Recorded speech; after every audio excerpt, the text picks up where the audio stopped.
Do you want more? More time, more balance, more love, more sex, more money, more real, and less bullshit? This is the Women Wanting More podcast with Dr. Karen Osborne. Real life, real stories, plus real tips to get you more of what you want.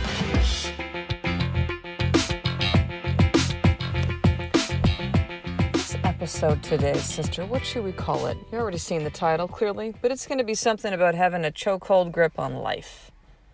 Controlling. You know, I remember people early on saying to me things like, this is like probably several years ago, like, Karen, you don't need to control everything. And I'm like, I'm not controlling. Like, I really did not see myself that way.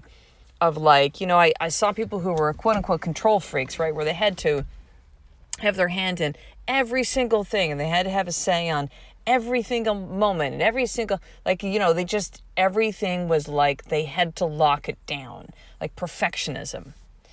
And to me, I never identified myself as that. But when I reflect back on that now, yeah, there were some things I wanted to control. Sure.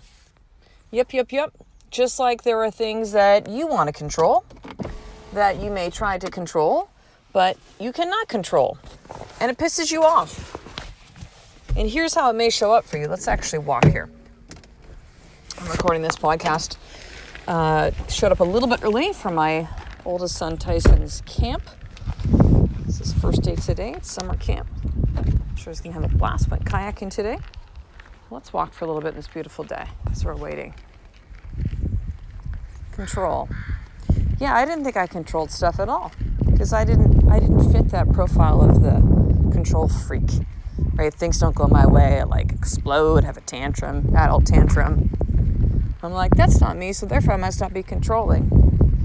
But yet when I really reflect on it, look back, yeah, I tried to control a lot of shit. My children, my husband, my health even, which I believe you can control, but it was so obsessive and I gotta work out this many times a week and control.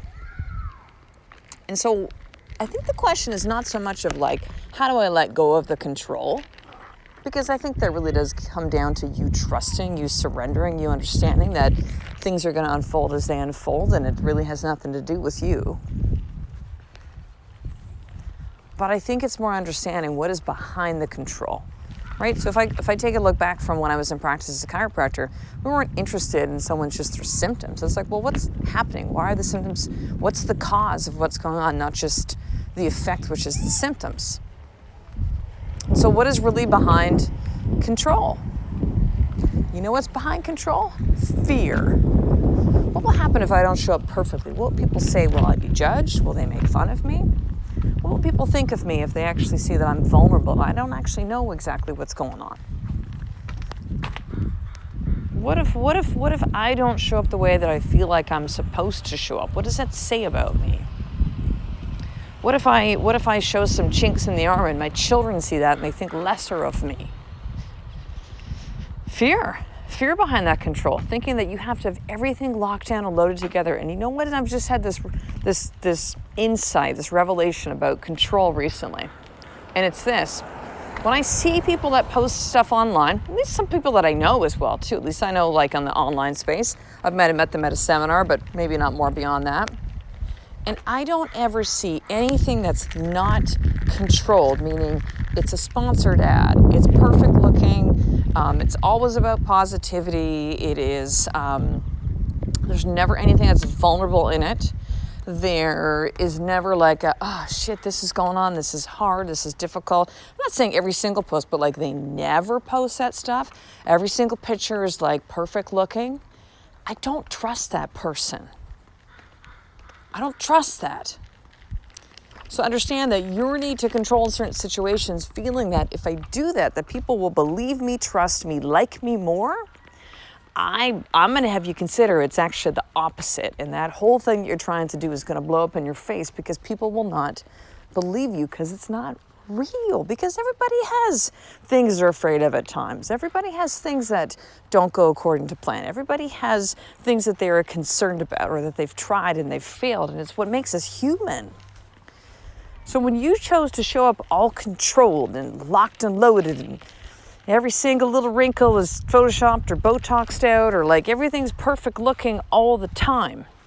Listen, I'm not saying don't do the things that you want to do, which make you feel beautiful or good about yourself. Knock yourself out. But you got to show us all the sides, sister. Otherwise, I don't believe you. I don't trust you. See, you think that vulnerability and showing these things is weak? Oh, no, sister. It's power.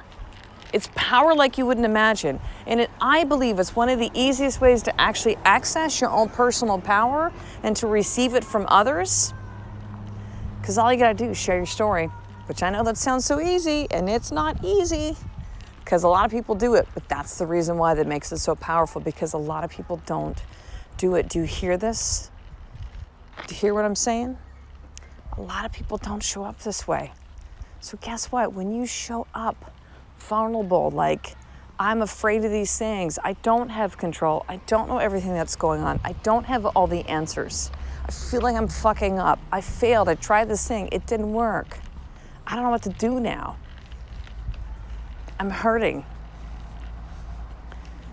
When you show up in those ways, people listen. And I don't mean to do it as a point of manipulation, like you're trying to get attention by doing that. That's a whole other podcast. But like, it's real. It's real. You will attract people like a magnet to you. People will want to be around you. They will believe you. They will trust you because you're showing up honestly as you.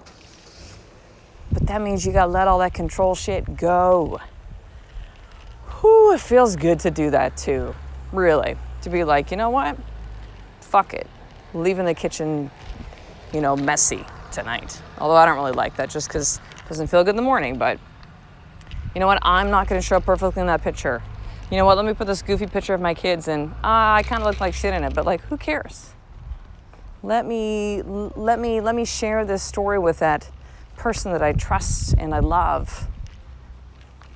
And for them to show this side, let me screw up and own it with my kids.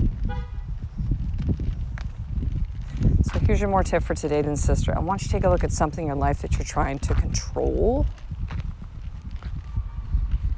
And I want you to take a deep breath and just let that shit go. And like, don't even believe me. Just test it. For one day, just stop being so fucking controlling and see how that experience is different for you in your life, your interactions with other people, with yourself, your day. All right, I got to finish up here because I got to pick up Tyson right now. So here we go. 3 things finishing up. Sisterhood, drkarenosborn.com/sisterhood. I want you to join that right now so you are not alone. You get to lose the control around these women that want to have power in their life just like you. Number 2, newsletter. Head over right now if you haven't already to drkarenosborn.com/action guide. I'm going to send you some awesome gifts when you subscribe. And then also, I would greatly appreciate if you leave a 5-star review on iTunes to help us connect with more women that need to hear this message, and subscribe so you don't miss any episodes. So I'll talk to you in the next episode, sister. A life of more. It's just one step away from you doing the fucking work and to let go of all that control. Every single day. I love and appreciate you.